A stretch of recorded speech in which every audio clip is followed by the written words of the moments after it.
Mga master, okay lang bang? Huwag niyong skip ang mga ads sa aking mga video kung okay lang mga master. Salamat sa solid na suporta po. Yon, what's up mga masters? Nandito na naman tayo sa panibagong araw, panibagong kabanata na naman ang pagsasama-samahan natin ngayon guys.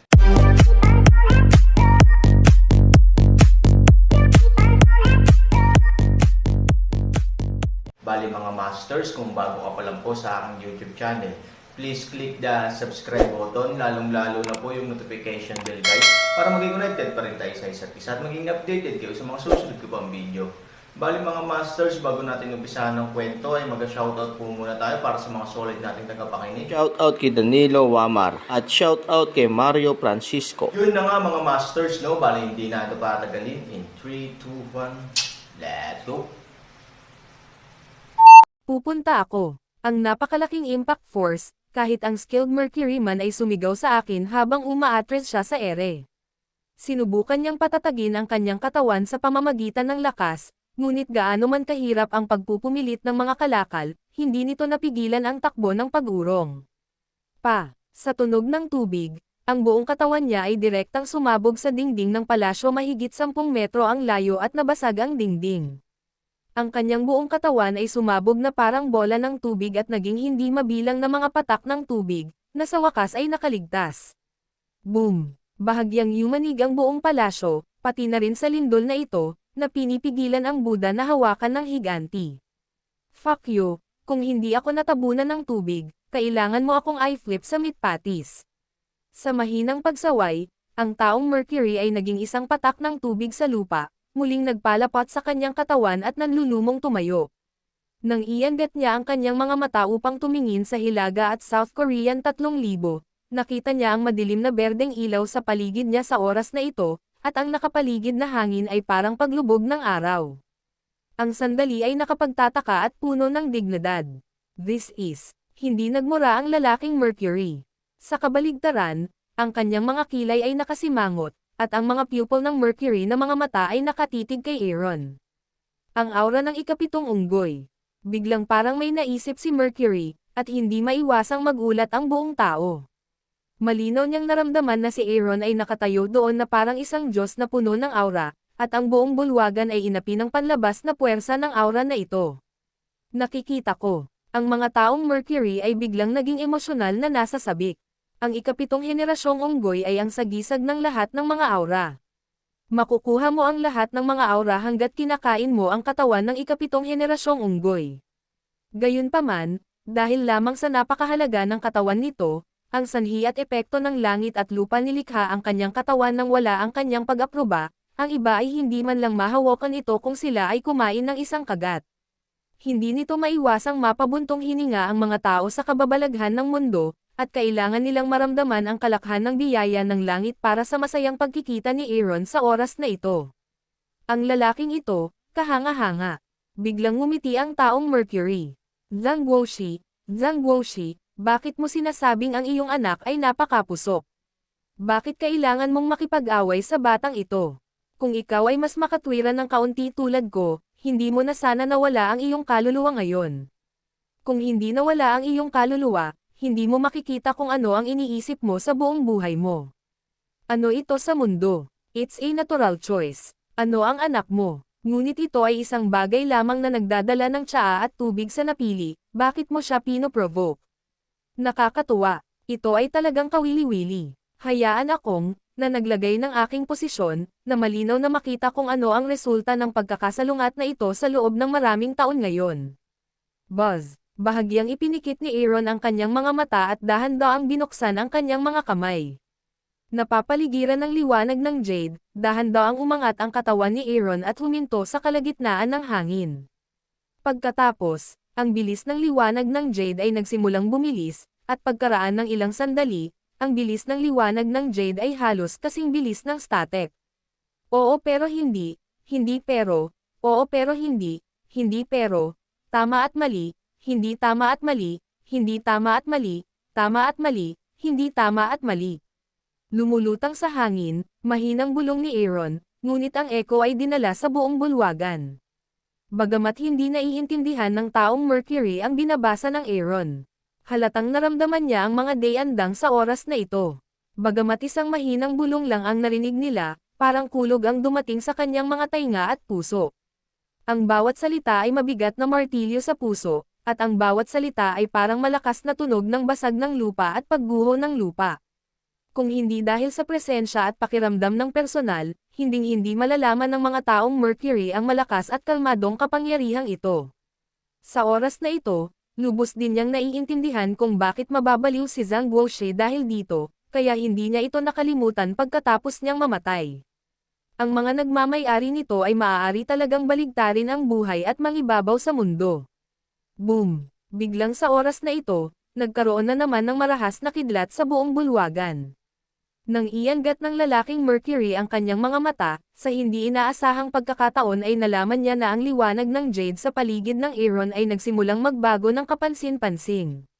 Nagulat siya at hindi nakaimik. Ito, mga master, okay lang bang? Huwag niyong skip ang mga ads sa aking mga video kung okay lang mga master. Salamat sa solid na suporta po. Itim na gas, puting gas, gintong gas, iba pang gas.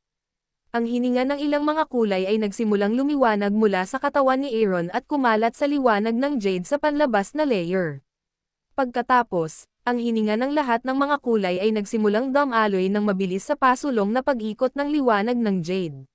Dahil ang bilis ay napakabilis na ang makulay na liwanag na pinaghalo sa oras na ito ay sadyang kamangha-mangha at kahanga-hanga.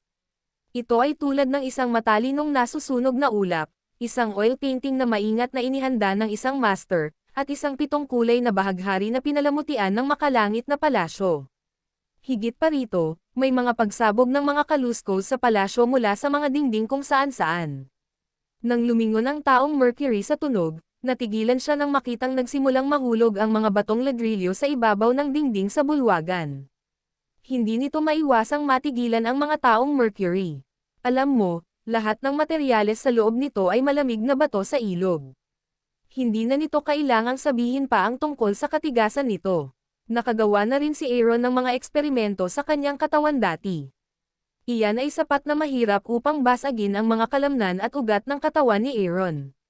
Ang lakas na kayang tiisin nito ay hindi maisip. Ngunit ngayon, nang walang anumang panlabas na puwersa, bigla itong nahulog ng mag-isa. Ito. Paanong hindi nito mapapawi ang kulay ng Mercury? Hindi, may panlabas na puwersa. Bigla, nang makita ng taong Mercury na ang mga bumabagsak na pader ay hindi nahulog sa lupa, ngunit lumutang sa hangin, naisip niya ang dahilan. Ang mga panlabas na puwersa na inilabas ng makulay na hininga at liwanag. Ang mga tao sa Mercury ay ganap na natigilan. Ang kaunting panlabas na puwersa lamang na ibinubuga mula sa mga hiningang iyon ay maaaring bumagsak sa nakapalibot na mga ladrilyo ng bato. Pagkatapos, kung ito ay direktang tumama sa isang tao, anong uri ng katawan ang dapat magkaroon ng kakayahan at kwalifikasyon upang dalhin ito pababa? Hindi alam ng taong Mercury, ngunit napakasigurado niya na kahit na mabawi niya ang kanyang orihinal na tunay na Diyos sa oras na ito, maaaring hindi siya kumpiyansa na sakupin ang buong bilis ng epekto ng puwersang ito. Sa pag-iisip nito ay bigla niyang hindi napigil ang matawa. Talagang may katotohanan ang alamat ng Zhang He. Kung magkakaroon ng ganoong kapangyarihan si Zhang Guoxi, maaari talaga siyang maging hegemon sa 3 tunay na Diyos. Kaya lang, sayang naman at wala siyang ganitong buhay. Kaya nga, hindi mali ang hula ko. Ang tagumpay natin ay hindi dahil sa ating uniqueness o sa iba, kundi sa ating kapalaran. It's this boy's destiny to be. Ang mundo ay magulo, kaya ang langit at lupa ay nagmula sa isang bagong dalisay na lupain. Siya ang dalisay na lupain. Kung tutuusin, tayo ay kasangkapan lamang upang maghasik ng mga binhi sa lupaing ito, upang siya ay maging isang bagong mundo na ganap na namumulaklak. Panipi, Zhang Guoxi, tanga, naririnig mo ba ako? Hindi mo na kailangang magtanim ng matinding sama ng loob. Ikaw, tulad ko, dapat gamaan ang loob. Nang bumagsak ang mga salita, maluwag na ngumiti ang taong Mercury. Pagkatapos tumawa, tumingin siya kay Aaron, biglang tumayo at sumigaw ng malakas. Ang takbo ng langit at lupa, ang bagong emperador ay umakyat sa trono, ikaw at ako ay mga bato. Sa kanyang dagandong, ang makulay na liwanag ng Jade ay tila lubos na hinihikayat ng Aaron sa oras na ito, halos ganap na static bilang tugon sa kanyang dagandong. Bang! Pagkatapos, ang malalaking haligi ng bato ay sumambulat sa isang mapurol na ingay, at ang mga bato ay dahan-daang nahulog mula sa itaas hanggang sa ibaba na parang isang pagguho ng lupa. Ngunit kahit na pumutok ang mga haliging bato at bumagsak, ang hindi mabilang na mga graba, halos hindi nagkaroon ng anumang bato na malapit sa 2 metro sa paligid ng Aaron. Kahit na ang isa o dalawang batong walang mata ay tila magkaparehong ruta, kadalasan ay bigla nilang binabago ang pagbagsak ng landas ng 5 metro, palayo, tumalikod at bumagsak sa ibang direksyon sa isang napaka-unscientific na anggulo. Ang taong Mercury ay nakatayo doon, at ang tubig sa kanyang katawan ay nanginginig ng husto sa oras na ito.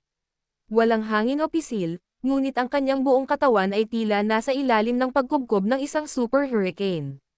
Walang ekspresyon ang lalaki na si Mercury at nakatingin lang sa Aaron, ngunit ang mga sulok ng kanyang bibig ay nagsimulang kumikibot ng bahagya sa oras na ito, at ang kanyang mga tuhod ay nagsimulang manginig ng tuluyan sa mga oras na ito. Pababa, bang, biglang may isa pang malaking pagsabog. Tumangala ako. Sa oras na ito, nakita ko ang isang bagay na naglalabas ng dilaw na liwanag na dahan-daang tumataas mula sa tumpok ng bato sa haligi ng bato pagkatapos ng pagsabog na. Treasure of the Moon Storytelling Channel sa YouTube. Isang sigaw, sa sumunod na segundo, tumagilid ang katawan ng lalaking Mercury. Sa wakas ay hindi na kinaya ng kanyang mga tuhod ang hindi nakikitang presyon sa espasyong ito, at diretso siyang lumuhad sa lupa. Kasabay nito, ang puwersang iyon ay galit na galit pa rin sa pagdiin sa ulo ng taong Mercury para mapayuko ito. Sa matalim na kaibahan sa kanya ay ang kayamanan ng buwan na nababalot ng dilaw na liwanag, na dahan-daang sumisikat sa gitna ng mga basurang bato. Bahagyang lumutang ito sa hangin, at pagkatapos ay dahan-daang lumapit sa mukha ni Aaron. Nakatayo pa rin sa himpapawid si Aaron, nakapikit, napapaligiran ng banal na liwanag. Wow! Ang dilaw na ilaw ng bagay na iyon ay ganap na namatay sa harap ng Aaron, na nagpapakita ng orihinal na katawan nito, isang parisukat na kahon na halos 10 sentimetro ang haba at lapad. Ang kahon ay gawa sa metal at tanso na may ilang itim na bakal. Kahit na ang kahon ay hindi malaki sa kabuuan, ito ay napakaganda sa hugis at napakaganda sa pagkakagawa. Higit sa lahat, ang kahon ay napakalakas, na may maliit na lock sa gitna upang i-lock ang buong kahon. Ang mga taong Mercury ay lubhang hindi komportable na pinindot, at ang tubig sa kanilang katawan ay bumabagsak sa lupa na patak-patak. Gayunpaman, kahit na ito ay napakahirap, ang mga taong Mercury ay ganap na kumagat sa kanilang mga ngipin at damaykit dito. Siya ay umungal ng husto at sa wakas ay itinaas ang kanyang ulo at tumingin sa kahon sa harap ng Aaron. Ang kanyang mga mata ay puno ng kakaiba at komplikadong mga emosyon, ngunit isang pares ng mga mag-aaral ang nanatili sa lock ng kahon. Oo, gusto niyang malaman kung paano susunod na bubuksan ng Aaron ang kahon. Doon siya gumugol ng maraming oras, naubos ang mga kayamanang natamo niya halos sa buong buhay niya, at hinanap ang pambihirang lock na ginawa ng isang eksperto. Kung ang tanging susi ay hindi gagamitin, ang kandado ay may lock dito at hindi mabubuksan ng puwersa. Mas alam niya ito kaysa sa sinuman. Dahil maraming beses na niyang sinubukan. Puno siya ng tiwala dito. Ngayon ay hawak pa rin niya ang susi, ngunit sa oras na ito, hindi niya sinabi kung nasaan ang susi. Una, biglang nangyari ang insidente, at pangalawa, dahil dumating na ang kahon sa harap ng Aaron, gusto niyang makita kung paano susunod na bubuksan ng Aaron ang kahon. Tiyak na ito ang pinakamalaking problemang makakaharap ni Han sa ngayon. Inaasahan din niya kung anong uri ng sorpresa ang Aaron, na nagbigay sa kanya ng sapat na mga sorpresa, ang gagamitin upang makumplito ang problema sa kanyang harapan. Or maybe, from his point of view, ito yung report na ginugol niya buong buhay niya para makuha. Masyadong malaki ang binayaran niya para sa kanya, lahat ng tungkol sa kanya, pati na ang buhay niya. Kung ito ay maaaring ipagpalit para sa ilang kaginhawaan, kung gayon maaari rin siyang ituring bilang kanyang kapayapaan ng isip.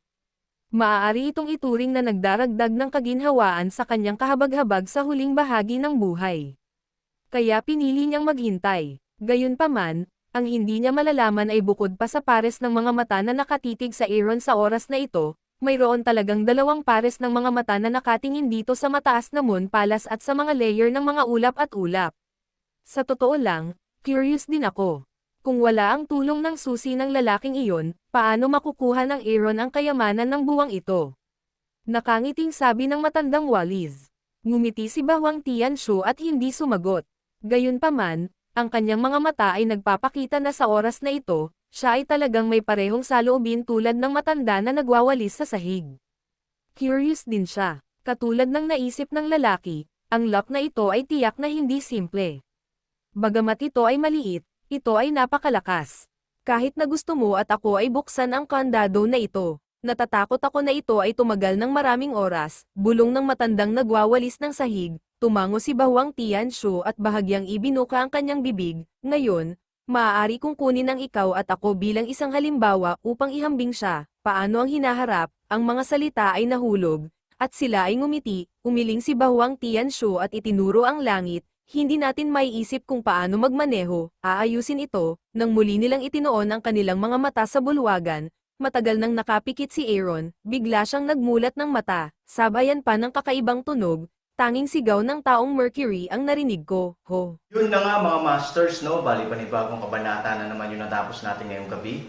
Muli, maraming salamat po talaga sa walang sawang suporta po sa aking YouTube channel na talagang inaabangan nyo po ang bawat upload ko po. Bali mga masters, magkita-kita ulit po tayo bukas ng gabi at ngayon po ay magpapaalam po muna tayo. Bali mga masters, bye-bye!